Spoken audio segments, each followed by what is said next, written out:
Welcome back to Some Finding Fast. Now, recently we were invited to test drive the amazing Ferrari Lusso V12. Now that was happening at the Concours d'Elegance, where some of the most rare and incredible cars in the world existed. Let me put it in perspective. Within just a couple of feet, you may have walked past $1 billion worth of property. Only at Amelia Island. One of the things you'll see out here at Amelia is the race pedigree is very evident here. You know, they pay a lot of attention to race cars. Look at these Lancia rally cars. They're awesome.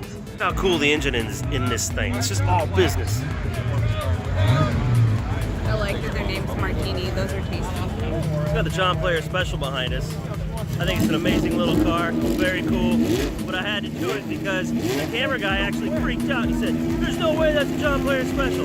Clearly he's not here, he left, and that's why I gotta do this, you know, selfie type thing." But yeah, cameraman, there it is, the JPS.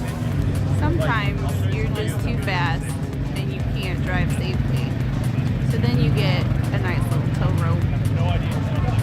Because you're too fast. Stop it. Slow it down. So when you're at an event like this, you see a race car like this over here. This has been restored. It's beautiful. Why is that a big deal? Well, you get a big respect for it when you see one that hasn't been. It's also beautiful, but it's wearing its war wounds. It's gorgeous, but you get the idea of the punishment that these things go through when they're doing like a 24-hour endurance race, something like that. Then one like this gets filed away in a garage somewhere and basically forgot about. But now to have that, to have an original car like that, it's very cool. That's why it's here. We made it to the motorcycle section.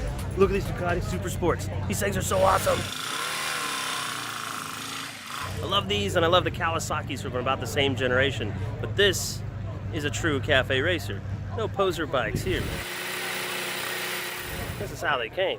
It's beautiful. Get out of the way, Kendra. I'm looking at the bike. I'm not real good at the selfieing thing. Look at this little beauty. This is the BMW 507 Series 2. I'm not really familiar with this car. I always like being surprised, and clearly you can tell that the Z8 and the Z3 drew some of their historical influence from this car.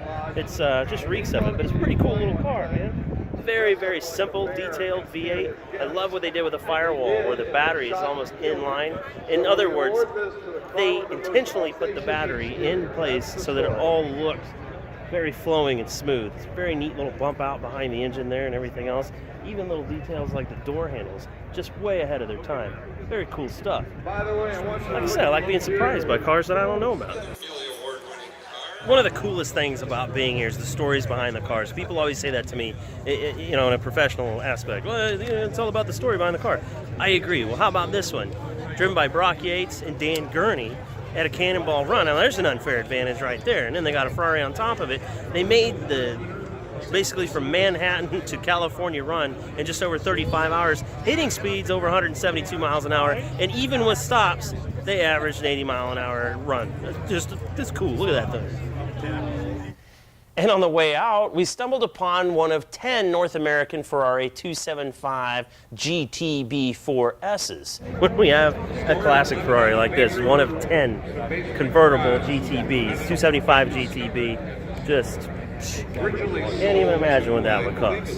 You know, it kind of looks like the car from The Incredibles, too. I got to throw that out there. It does. Doesn't it? Which brings me to my point. I'm going to be buying a Ferrari with the numbers 75 in the nomenclature. That's a 575M, baby. And if you don't tune into that one, you're going to miss yourself one of the most important moments in a young boy's life.